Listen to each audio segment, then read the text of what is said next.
Beautiful Lake Tahoe was once again the host of Stage 2 of the Amgen Tour of California women's race, empowered with SRAM. This time a little better weather conditions after a chilly day yesterday. They got some sunshine to greet the riders. Good afternoon, everybody. Brad Soner here alongside Tiffany Cromwell. And Tiffany, a welcome change to the weather for the riders here on day 2. It was absolutely a perfect day out there. Sun is shining, warm conditions, and we're ready for a great day of racing. All eyes on Katie Hall, the United Healthcare rider in yellow after taking the stage win yesterday. Hall would have to rely greatly on her United Healthcare teammates. You know, Tiffany, it's very important to be able to ride with a team to keep their rider in yellow. 100%. The team is the most important aspect of the race, and she'll be relying on them heavily to take on the likes of Velocio SRAM.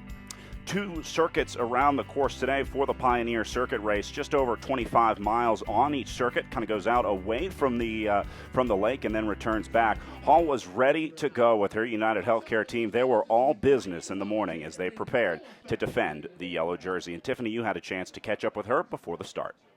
All right, looking good in yellow. How are you feeling ahead of today? Do you think the team is ready to battle it and take on the other teams? Yeah, I'm expecting a really hard day of racing today, but I'm excited. We have a really strong team here, and I think we can keep the yellow.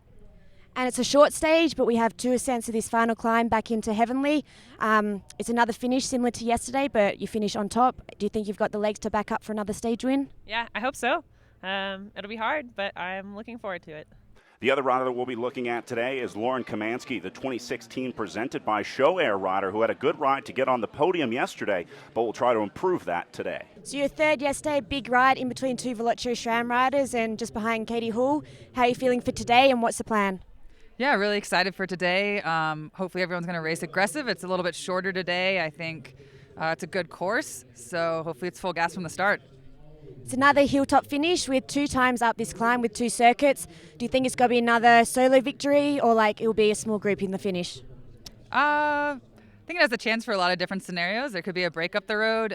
It could just be a good attrition from a hard race. So we'll see what happens. Great, thanks. So all smiles on the line as the riders prepare to get underway. Tiffany, it's going to be a short day today, just over 50 miles of racing total, but a lot of times a shorter day can translate to a tougher day in the saddle. Exactly. When you have limited distance to race over, it's going to be aggressive from the start. The time checks are close between the top riders, and there'll be a lot of teams trying to hit up against Katie Hall and the United Healthcare team. Heavenly Ski Resort once again hosting the start and finish of the race today. This is where we were yesterday in the parking lot as you see the riders moving through the team cars there. 51 degrees, not a cloud in the sky, and some good spirits in the peloton. It's got to feel good on a day like today, Tiffany. Absolutely. It's days like this where you just want to race your bike. There's nothing worse when it's cold, it's drizzly, it's snowy, like yesterday, but today, these are the days you want to be on your bike. You'll be out there all day, and I'm sure there's plenty of happy faces and happy to have their arms and legs showing after the cold spring that we've had at the start of the season. So again, a neutral rollout. The commissar in the car in front of the riders, just keeping them in check. Once that car moves away, then the racing is full on. I would imagine we're going to see an attack here pretty soon. Oh, no doubt. There will be attacks from the gun, and as we can see, it's a Tipco rider straight away. The peloton, the flag's been dropped and she's off. They want a hard day of racing, and I expect we're going to see a lot of attacks, a lot of ambitious riders that will go on to try and do something who may have missed out yesterday. Yeah, that's the Kiwi Emily Collins putting the riders on notice early. You can see United Healthcare chasing that one down. That's really going to be the story most of the day today, Tiffany. Hall can really rely on her teammates to make sure that they keep this race together. 100%. I think they will send their riders, shut down everything, keep it very controlled, and really rely on Hall for the finish because she proved that she's a very strong climber, and hopefully put in a little bit more time again in that finish because we go twice up there. It's a very steep climb. It's not as long as yesterday, but I'd say it's quite hard or even more difficult with sections of 15 to 20%. On the first big climb of the day now for the first QOM on offer of the day. Canada, the Canadian national team going to the front. They're riding for Kirsty Lay, who has been moving up in the QOM competition. Beveridge had some points earlier, but Canada's doing a great job of controlling these QOM climbs, putting 2 riders on the front here. Yeah, we saw the Canadian national team on the attack yesterday. Obviously, they don't have a rider who they think that's capable of winning the stages or the overall, so they're very much targeting this jersey, the Queen of the Mountain, and they're obviously hoping to secure it for today. Kirsty Lay just 3 points out of the jersey, currently being worn by the British rider, the Dame Sarah Story in the polka dot jersey. You'll see her just behind. She's going to be somewhere in this group. But now the riders starting to spread out. This is where you expect to see the attacks come. We learned earlier it's all about patience on these climbs. Patience pays off on a day like today. Absolutely, and these climbs, if you can see, they're steep. They're not particularly long, but they're steep, and that's just what takes to have your legs. You know, for me personally, I find the steeper climbs hard because the lactate builds up, it burns, and then, you know, you have to react. And, you know, some riders are better, some aren't, and if you go too early on these steeper climbs, that's when riders can get in the slipstream and then attack over and take it within 10, 20 metres of the line. Second place on GC right there, the Belarusian national champion looking to stay at the front. For a lot of these riders, it's not about the QOM, just about staying near the front to make sure that no breakaways get away. Exactly. Like Aliona and some of the other riders, they will just be controlling this bunch. I thought Volocho-SRAM would be riding for Aliona, but obviously they have a different tactic, and, you know, they have a number of riders who can feature in this race, so she's just controlling the front, making sure nothing goes away on this Queen of the Mountain, and she'll be straight on there to cover any moves that come from behind. Inside the final 200 meters to the QOM, Aliona Analusic, the Belarusian champion, leading the way, but you can see there Malgorzata Jasinska looking to try to move up here as she came up from about 5-10 riders back and now found her way to the front. And here goes Jasinska. Jasinska launching the attack up the left-hand side. Riders looking over to see if they can respond. We'll see who's going to try to jump out of the saddle. BMW presented by Happy Tooth has some riders there. There is 2016 presented by Showair. That's going to be Andrea Dvorak trying to follow the wheel. Dvorak will take Jasinska to the line, but Jasinska picks up maximum points. Andrea Dvorak will have to settle for second. And Kirsty Lay, the Canadian rider who had her team riding for her, takes third. That's Miranda Griffiths, the fourth rider across. And then Lusick will have to settle for fifth on that climb. So back on the way down, 50 kilometers to go now up and over the QOM. I would imagine we should see an attack coming pretty soon here, Tiffany. Absolutely. This is the kind of area that there's a chance for people to take advantage of the lull in the pace, and here we have here it is. This Ali is going to be Dragoo. Dragoo launching a big attack coming off the front here for the 2016 presented by Showair team. Currently sitting 11th place overall. She's only 29 seconds down, so this is a huge threat to the GC riders right now. I would be very surprised to see her get anywhere over 30 seconds off the front of this field. It's a big attack, but it also takes the pressure off the likes of Lauren Kamansky, who's sitting second overall in the general classification. It's a very smart move by 2016 to put pressure on UHC and Volocho-SRAM. Puts her out there, they don't have to cover from behind, they can sit in, follow the moves, and force other teams to the front to try and shut down this move. Dragoo, the former collegiate rider racing for Marian University, now racing professionally with the 2016 presented by Showair team. Looking at the body language now, Tiffany, looks good. She's got a lot of power on the legs. The upper body isn't moving too much. I like this move from Ali Dragoo. She's looking very strong. It's a very opportunistic move with 50 kilometers to go, but you never know if for some reason the teams behind don't react. You know, she is looking very comfortable and looking like she could go quite far in this race. And Dragoo is kind of an all-rounder. She's a good time trialist and a good climber as well, so certainly a danger rider. And being under 30 seconds on the GC, those alarm bells are probably ringing back in the peloton right now. Yeah, if I was back in that peloton, I wouldn't want to give her too much room, because you give them an inch, they'll take a mile, particularly time trial riders. But she's looking good, she's pedaling smoothly, and we'll see how far this can go. So right now on the course, we're returning back to the Heavenly Ski area. The riders are going to be hitting the start-finish line once again, and they'll start the second lap around this Pioneer circuit. So she'll have a chance to maybe take a look back, and the field will get a time check if Dragoo is able to stay away all the way to the line.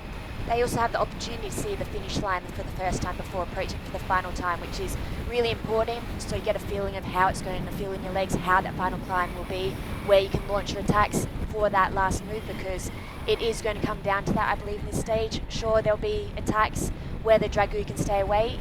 Highly unlikely, but you never know. I'm sure there'll be further attacks throughout the race, but looking at the stage, there is going to be very important. This is the final climb to the finish for the GC contenders. Well, only appropriate to do a little bit of gambling in Tahoe here, as Dragoo still looking good off the front. This is a big gamble. It's kind of all or nothing on a move like this. You really don't have many of these efforts that you can make, and you really have to make sure that you go all in when you make a move like this. 100%. Like, if you're up there, you have to race for the win. That's what should be going through the head, even if you're doing the teamwork for your teammate back behind.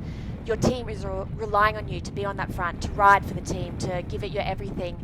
And then if you don't make it. If then you get caught back and go out the back, and your job is done, your day is done, but you've done your part for the team and the team is happy, as opposed to only giving 50% and then not being useful later in the race for the teammates behind.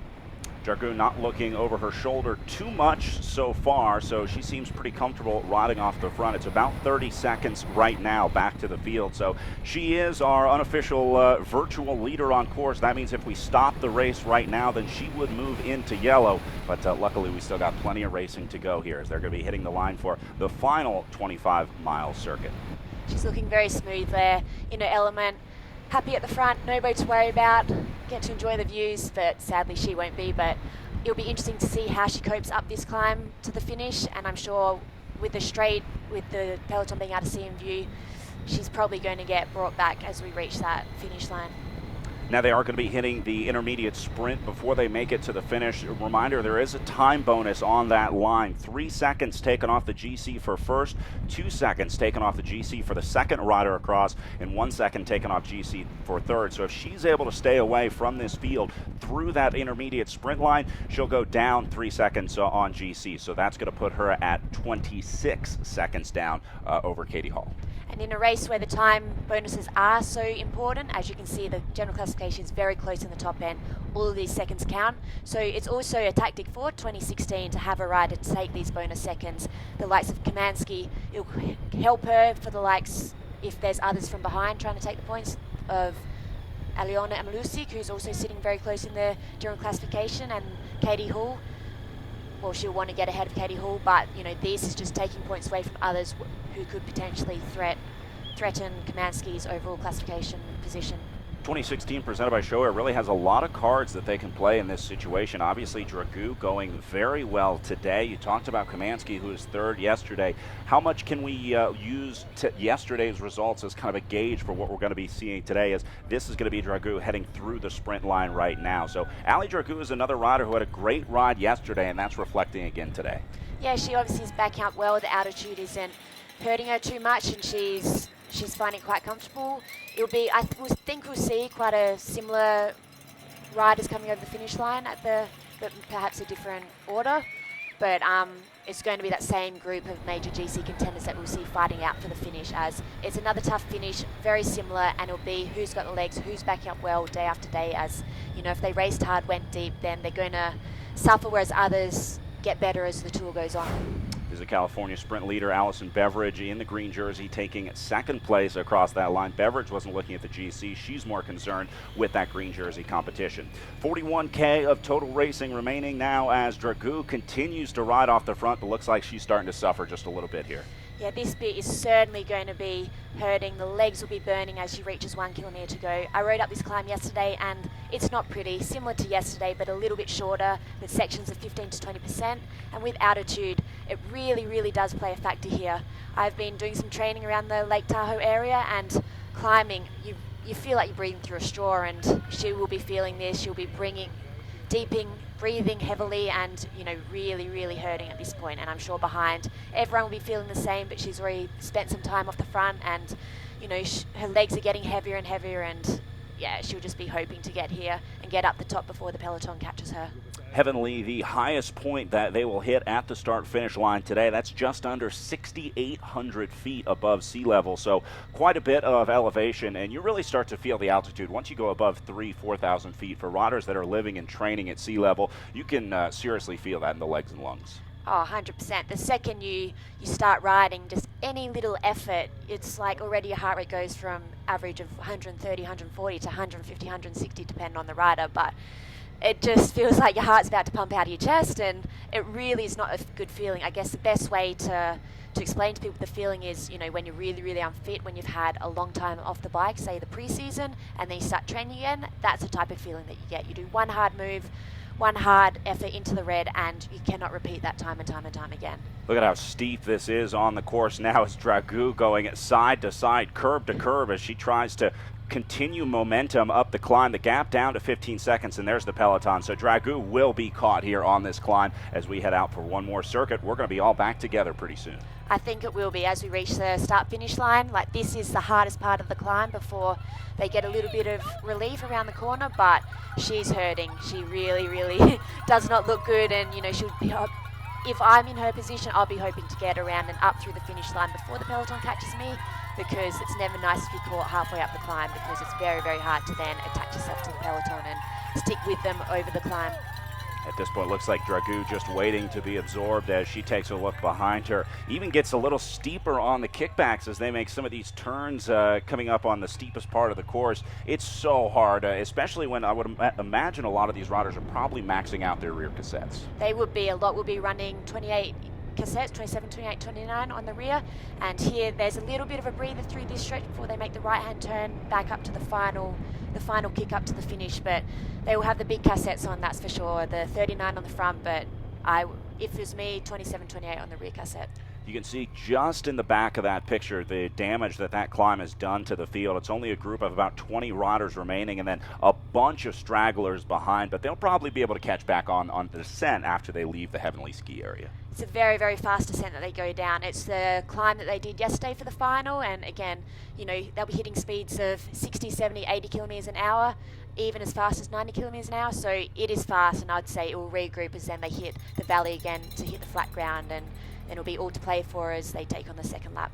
Basically approaching Heavenly from the other side, as there is the catch being made right now. Ali Dragoo goes back into the field after a valiant effort off the front, coming off of that QOM. But now we look at the front of the field approaching what will be the finish line in about 25 miles, and already things starting to string out.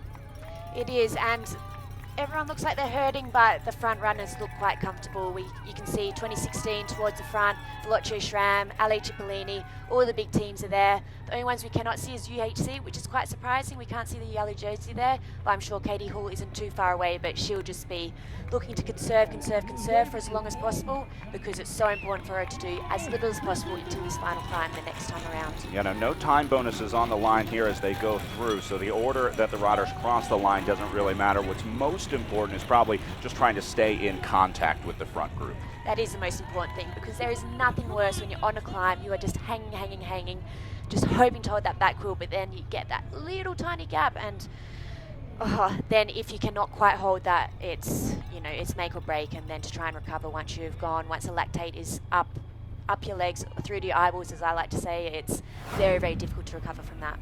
Looks like most riders skipping the feed zone as they make their way down. We now go to the second QOM of the day as they make their way up Apache Avenue. Now, this is, I think, going to be Beveridge on the front in the green jersey, but she's going to be riding for her teammate, Kirsty Lay, who's trying to move into the polka dot jersey. We can see it is a Canadian national team who really are trying to take aim on these intermediate jerseys, as with Beveridge take on the sprinter's jersey, so she's doing what she can to then support the team in this Queen of the Mountain to set it up for her teammate. Yeah, and this is going to be Lay coming up the left side now. You see all those blue jerseys of the Canadian national team doing a very good job to put Kirsty Lay exactly where she needs to be as they hit 1K to the QOM, so still very early to be on the front on a 1K climb coming up to the summit. It is very early, and it's a tricky one because you can get a little bit ambitious and burn your matches too early, but the most important thing is putting your riders in good position, and most of the time, particularly with a field which isn't particularly large in this race, there's quite a bit of room they can move, but it's important to put the riders at the front, and then they can look after themselves in those final few hundred meters. So they'll be hitting the steeper part of this climb. Again, it's really the length of the climbs here today. They're not too incredibly steep, but even a kilometer of climbing can put the sting in your legs. For me personally, I think the shorter but steeper climbs are worse than the longer climbs. It all depends on the rider, but these are the ones that just bite your legs. They just burn and burn and burn, as opposed to like a more gradual climb, which is more constant, where you can get into really good rhythm. And for some riders prefer, those longer climbs can go and go and go, but these are the ones that really hurt, and the ones that, particularly as we keep saying, at the altitude, they're the ones that are going to make it more difficult to recover afterwards. But if people can handle it well, they're the ones that can attack off of these moves. Big points on the line for this climb. 10 points for the first rider across, 9 points for second, 7 points for third, and 6 points for fourth. So still pretty close up there, but 10 points can be a major change. I'm going to be looking for Malgorzata Jasinska, the Ale Cipollini rider, who won the last QOM. I'm going to be, I would expect that she would be starting to come to the front here to try to pick up more points. Yeah, there's big points on offer in this race, particularly for these Queen of the Mountains, and we can see the Cipollini rider sitting back there, but she doesn't look like she's as strong this time around, but there's still a little bit of time to move up. It looks like the Canadians of Lay, she's looking comfortable, and I think she might be able to hold on this time, providing she hasn't, as you can see, she's doing a lot of work on the front, which kind of makes you vulnerable, as riders can then sit on and attack off of you, but if you can control it then and not get contested, then she should be able to hold on to take the maximum points. This is an incredible ride by the Canadians so far. The Canadian national team putting on an absolute clinic in teamwork right now. They've been at the front since they hit the bottom of this climb.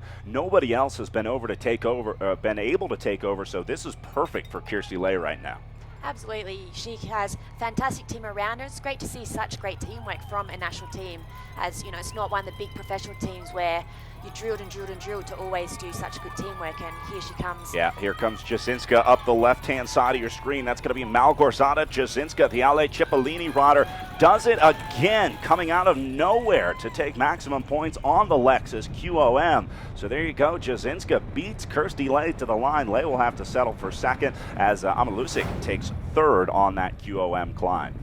And here we see as United Healthcare have now come to the front to take control with the New Zealand national champion of Linda Willemsen, spent many years racing in Europe, but she's now in the United States circuit and taking control to looking after a team as they look after the yellow jersey of Katie Hall. Yeah, I'm surprised we didn't see this earlier in the day. They really haven't been too active on the front. They did work on chasing down some of the breakaway riders earlier, but typically the MO of the United Healthcare team is to kind of go to the front. They call it the blue train, where they put the whole team up there and then basically just drive the pace so that no one can come over top of them.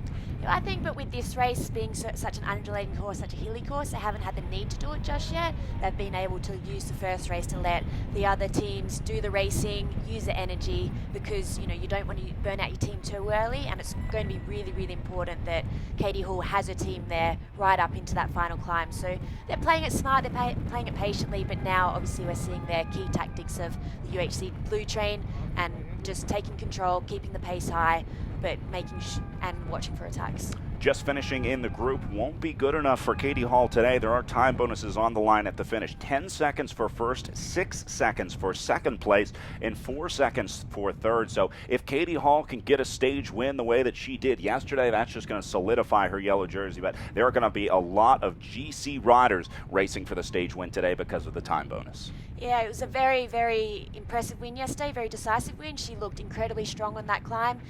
She couldn't move when Amalusic attacked with, I think, about 300 metres to go yesterday. She was right on that wheel, keeping close, and then she went on and then took the win. So she's certainly a favourite for this day, but there's a lot of other strong riders, the likes of Kamansky, the likes of Trixie Warak, the likes of, there's many riders in there who could be good, and I'm sure it's going to be very, very close, and these time bonuses are going to be very, very important. Yeah, all the major teams going to be trying to put riders on the front. There's this kind of constant rotation. Optum has been pretty quiet so far today. Haven't seen a lot of the orange and black jerseys on the front or the red and white jerseys of Leah Kirchmann, the Canadian national champion, riding for Optum. I would expect them to be putting in some attacks here. They have an incredibly strong team. They go very deep in the talent pool, and they might be able to get a rider up today.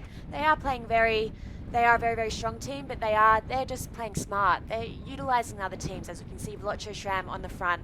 They don't have to do anything when they didn't really have any riders in that top 5 yesterday. So, they can just use their energy, be smart, be patient, and I'm sure we will see something from them to launch something later, but yeah, they're just playing smart and being quiet. Yeah, in fact, I think that's Kirchmann right there in the red jersey sitting 4th or 5th. She's going to be wearing the Canadian National Champions kit. Actually, that might be Anna Lucic in the National Champions kit. All right, yeah, so she's going to be sitting 5th place in that group right now. And look at this. Even on the downhill coming off of that little kicker as we're approaching 1K to go right now, riders getting shelled out the back one after another. it's all to play now. And as you could see, it was Velocio Schramm. They put the entire team on the front to set it up for their major riders. And Kirschman, she's just sitting in there happy, as we said. Optum, they're playing it quiet, but now, you know, she's got the perfect ride in there. She's just following, has an incredibly strong team in front of her. And you know, she's looking good today. She's looking strong. And as we hit there, the 1K to go banner,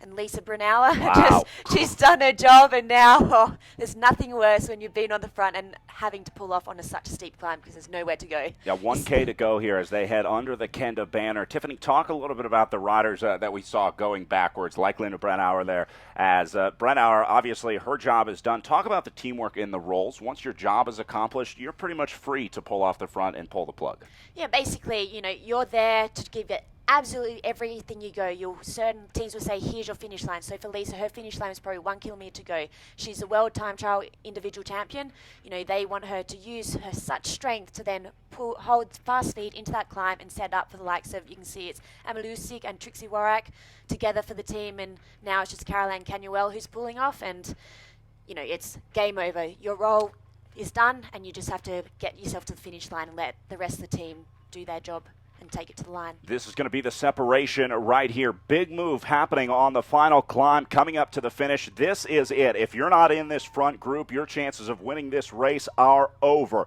So let's take inventory of the riders. There is Katie Hall. So Hall has made the move. She's at the front in the yellow jersey. Things looking very good for United Healthcare right now. They did exactly what they needed to do and got her into the front group. But it looks like Anna Lusick is there as well. And Tibco has a rider. 2016 presented by Show Air has a rider, and it looks like that's Velocio Schramm in the black jersey just tacked onto the back of that. That might be maybe Trixie Warak. So, you know, Velocio Schramm, they have the numbers here. 2 versus everybody else is secluded with just 1 rider. This is a very, very strong group, very select group. The same group that we saw going to the finish. So, you know, this is the winner is going to come from this move. And now they have that little bit of respite before the final right-hand turn into the finish. And then, you know, I think we're just going to see a few launches, and it's going to be whoever's got the legs to go, they're going to be able to hang on. But the legs will be burning, yeah. Everything will be hurting, and, you know, there's just that little bit, 300 metres to go as we see Amalusik on the front. She'll be working for Trixie, setting up and just giving it absolutely everything to try and set up to get Trixie over the line first. Huge pull coming on the front right now, stringing this group out. So it's just about 6, might be 7 riders there. Hall is tacked on to the back there. She's wearing a special yellow helmet today as the overall race leader. She also changed the handlebar tape, so you can see that yellow handlebar tape just behind her. But look at this, a huge attack coming from Anna Lusick as they approach the final few hundred meters of racing. Anna Lusick out of the saddle. The rest of the riders responding, though she can't get a gap. Anna Lusick is putting everything that she has into this one. And now here comes Kirschman, the Canadian rider Leah Kirschman launching now. This is huge for Optum. This is the move that we were waiting for as Kirschman going, gone. She takes one more look behind her as they wrap around onto the finishing stretch coming up into Heavenly. Kirschman in the red jersey on the front. She's got a gap. Now she can see the finish line in the final 50 meters, and Kirschman will do it. The Canadian national champion holds on to take the stage win for Optum Pro Cycling. Huge ride for Leah Kirschman today. That was a very, very impressive ride. She went so early. And, you know, that was a hard finish. She's a very fast rider. I more know her as a sprinter, and, you know, to take on those climbs like that, that was impressive. Very, very impressive ride from Leah Kirschman. And you can see the gaps behind her. Only 2 riders able to respond to Kirschman's move, and she gets the stage win. Well-deserved for Optum Pro Cycling here at the Amgen Tour of California. Lauren Kremansky crossing the line for 2016 presented by Show Air just behind her, and Trixie Warak on the podium in 3rd for the stage. But it was all about Leah Kirschman today. What a great victory. Absolutely, and it's going to make it interesting though with the battle for the overall. I think it's going to be very, very close between the likes of Kremansky and Trixie Warak. And she moves into the green Visit California Sprint Leaders jersey as well because of her sprints earlier in the week. So here are your final stage results for Stage 2. Kirschman taking the win, Kremansky in 2nd, Trixie Warak in 3rd. Those 3 riders getting the same time on general classification. Katie Hall with a tough day in 4th, coming 6 seconds down on the general classification. Lauren Stevens was 5th, 10 seconds down, and then Oliveira behind. But Kirschman gets the win today. Big win today, taking up the 2nd hilltop finish. Did you expect taking the win for this stage of Stage 2 of Tour of California? You know, it was our team's goal to get the win, but honestly, I think I spent most of the race convincing myself that this was a good course for me and that I was capable of it. But just knowing that my teammates had confidence in me, that my director did, that helped me push a little harder on that final climb. And where was it that you launched your winning move? Because you came in just ahead of the others behind you. Yeah, so I just made, there's sort of a final selection on that first pitch there, and I just made it onto the back of that group and kind of took that little descent to recover for 10 seconds, and then it was that out of that right-hander, I went pretty early, and I was able to get a decent gap and hold it to the line. And finally, you're a fast sprinter. You know, it's a circuit race tomorrow. Do you aim on taking back-to-back stages? You know, I think it's a possibility. I'm looking forward to some flat racing after all this climbing, so I'm looking forward to tomorrow. Good work. Congrats. But it was Lauren Kamansky getting the yellow jersey, moving into the overall lead. A huge get for the 2016 presented by Show Air team. They'll be very happy to have this yellow jersey. I talked to her before the stage, and she was motivated for a big day today, aggressive day, and it's obviously paid off to finish with the yellow jersey. Now Kamansky has a big day ahead of her tomorrow as we head to Sacramento for the Sacramento circuit race. A lot of folks think, well, circuit race, it's tough to change the GC, but there are a lot of time bonuses on the line tomorrow, so Kamansky is going to have her sprinting legs and rely on her teammates to make sure that they can keep her in yellow. Oh, it's going to be a huge battle, and Roger Schramm will give it everything to try and take this jersey. So these are your overall standings heading into stage 3 tomorrow. Kamansky with a 3-second lead over the German rodder Trixie Worak. Katie Hall dropping down to 3rd place at 10 seconds down. And Leah Kirschman currently sitting 4th at 12 seconds down. So we had a chance to catch up with our new leader after the podium. Yellow jersey, 3rd yesterday, 2nd today. Took the yellow jersey. How was it out there, and are you happy to have the jersey? I'm stoked to have the jersey. It's pretty awesome. It was a good day of racing. The team rode perfectly, really strong, kept everything together and set it up for the end, so really happy. And obviously one final stage, circuit race tomorrow, one for the sprinters. There's a lot of time bonuses out there and it's super close between the top 3. What are the expectations for you for tomorrow? Yeah, we're going to ride hard, hopefully put on a good show. We have a really strong team, so I think it'll just be another great day of racing. And obviously try and protect the jersey to take it to the finish. Yeah, I would love to stay in yellow. It's a great way to end. Cool. So that does it for us here on stage 2 of the Amgen Tour of California, Empowered with SRAM. Another beautiful day of racing in the books here at Lake Tahoe. For my colleague Tiffany Cromwell, my name is Brad Soner saying thanks for watching. We'll see you back here for stage 3 tomorrow in Sacramento.